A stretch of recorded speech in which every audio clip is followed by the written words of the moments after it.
I am Rebeca Miano. I would describe myself as a humble country girl born in Daragwa scheme that is in Nyandarua County. I was born in a large family of 14 siblings, and I am number 13 out of 14. My father was a civil servant and the sole breadwinner for the family. And therefore, Chair, we grew up with little resources, but I thank my parents that they invested in education for myself and my siblings. And when I look back at my life growing up in Daragwa, I have realized that what was packaged as challenges has contributed to my life. Chair, I was sent to a boarding school at a tender age in class 4 because the weather in Daragwa was quite cold and I would miss school often. And so at the age of 8, my father made a bold decision to take me to boarding school. And Chair, boarding school teaches the pupils to be independent, but what I recall most about boarding school are the opening days. We used to open school on Mondays, but my father never took an off to take me back to school on Monday.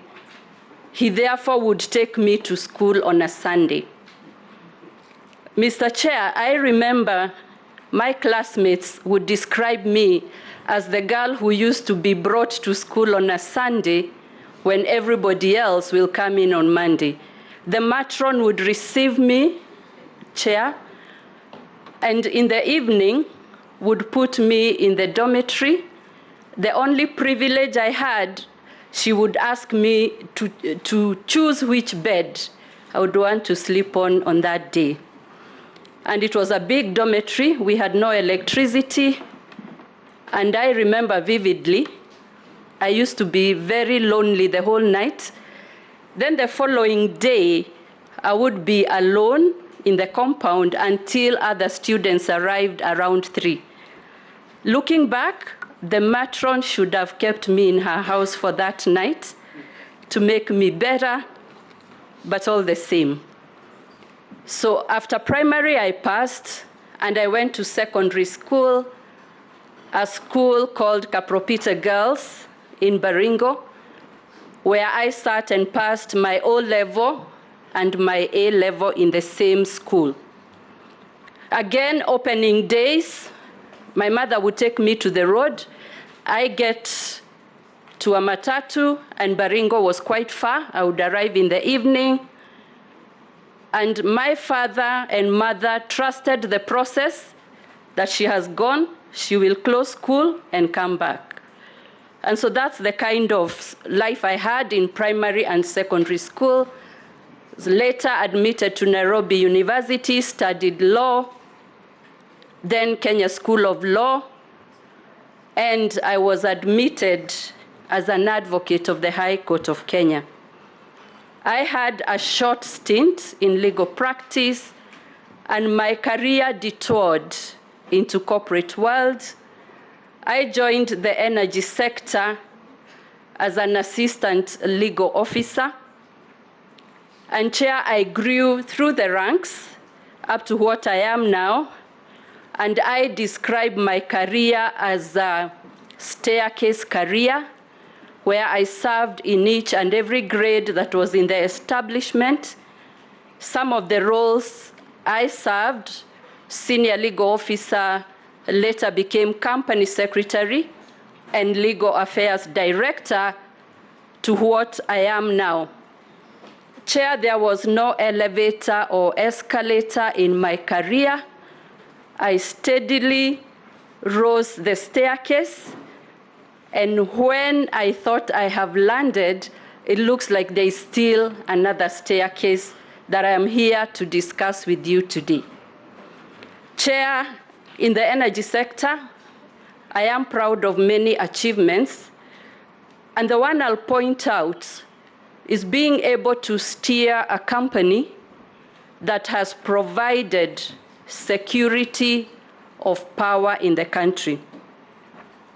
Chair, if you recall, around the year 2007 or 008, we had a similar drought like we have now, but we didn't have enough power. We would buy newspapers to check the schedule of when your area would have electricity.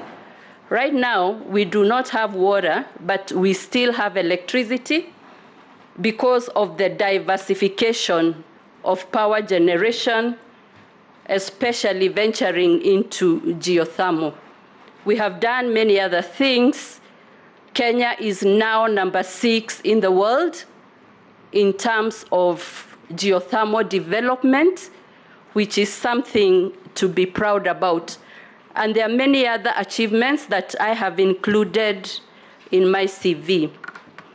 Chair, I have also undertaken professional and postgraduate trainings and qualifications, including advanced management from Strathmore University and the University of Ayese in Spain, program on negotiations from the Harvard Business School, management of power utilities, a course that I did earlier on in life. Chair, at that time I was more interested in travel, but looking back, that is one of the most important courses I did, and I managed to understand fully power generation. After Kenya Power, there was unbundling of the energy sector and separation of functions, generation, transmission, and distribution, and that's when I moved to Kengen to start a legal department. I am a member of professional bodies. I will start with the Law Society of Kenya, East Africa Law Society. I am also a council member of the World Bank Group Advisory Council on Gender and Development. I am serving as the Vice Chair of the UN Global Compact, and this is a movement that enables leaders to discuss business sustainability and practices that will promote business. Mr. Chairman, I also serve in other capacities, but I'll leave that for now. I am a family lady. I am married. I have 3 children, all in their youth and teenage, and I do hope, together with the other youth in this country, they will prepare themselves to participate in nation building for the benefit of our people. Chair, for the docket, I have been nominated. If my nomination is approved, I look forward to pursuing and protecting Kenya's interests, especially in the first theater of our interaction, which we call our neighborhood, which is the East African community. I also look forward to participate in development of our regions and our arid and semi-arid lands for posterity, prosperity, and for the good of our people in Kenya. Thank you, Chair. Thank you, Rebecca.